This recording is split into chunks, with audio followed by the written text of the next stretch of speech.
So according to Adam Schefter, he claims there's a team out there willing to pay a lot of money to Trey Hendrickson. And that's why Trey Hendrickson's deal is going to be very hard to get done with the Bengals. And I disagree with that.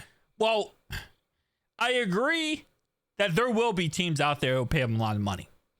Right? Trey, at the end of the day, is an absolute unit. He is the leader of our defense. He leads our defense. He is our defense. Right? 100%. But if you listen to Trey, and I made a video about it, and you listen to what he says, he's very clear with what he wants. Job security, and he wants to be a Bengal. He wants to be able to raise his family in the same place for the next set amount of years. He wants to know that he's not going to get moved all the way around the country. So, and he also loves Cincinnati. So, I'm sure there are teams out there willing to pay him a lot of money. But at the end of the day, that's not really what he's about. He's not chasing the bag. If he was chasing the bag, he wouldn't have threatened to retire last offseason if he didn't get a new contract. If someone is chasing the bag and knows they can get paid more money than anything, the last thing they're going to do is threaten to retire if they don't get a new deal. Trey is very, very simply, he just wants job security. And at the end of the day, the Bengals are dragging their feet with this situation. So it's going to get hard. It's going to be hard to get this deal done, not because of a price tag, but because the Bengals are very, very frustrating to work with when it comes to negotiations.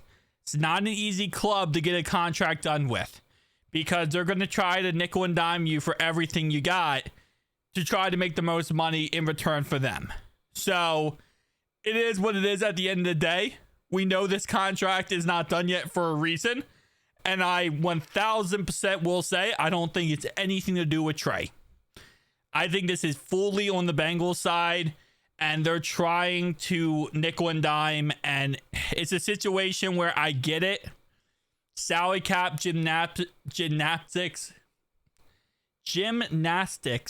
is impossible to do sometimes. It's very difficult to pay, your quarterback a set amount of money, $256 million.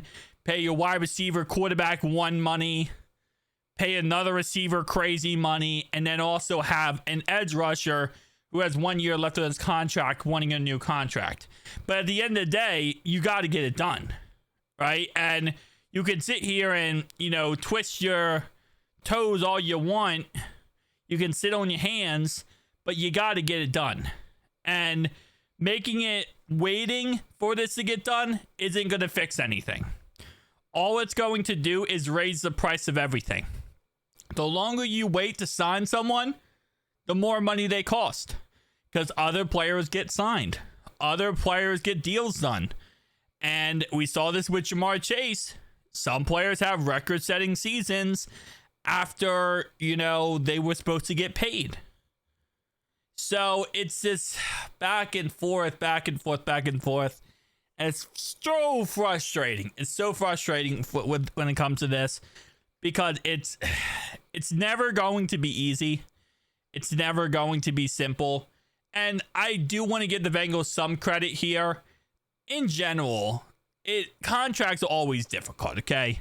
Negotiating millions upon millions of dollars is not easy. Even the best clubs still have time to go back and forth, and it takes a while to get deals done.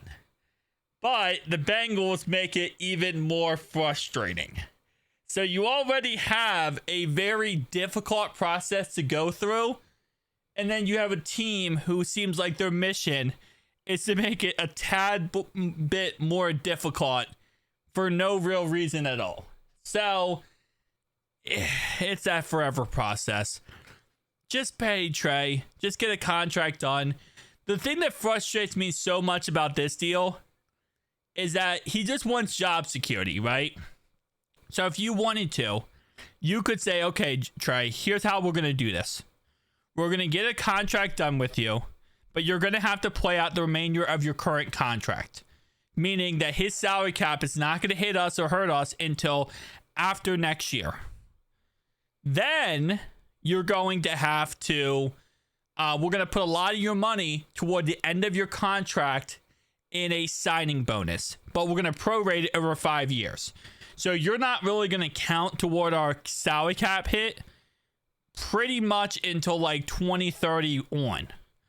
And they could easily do that. They could easily work that out. But I feel like, again, it's a little bit of them being stubborn. Here's what I'll leave you on, okay? And this is what I kind of feel like in my heart of heart. I'm hoping I'm wrong. I'm hoping I'm wrong on this statement.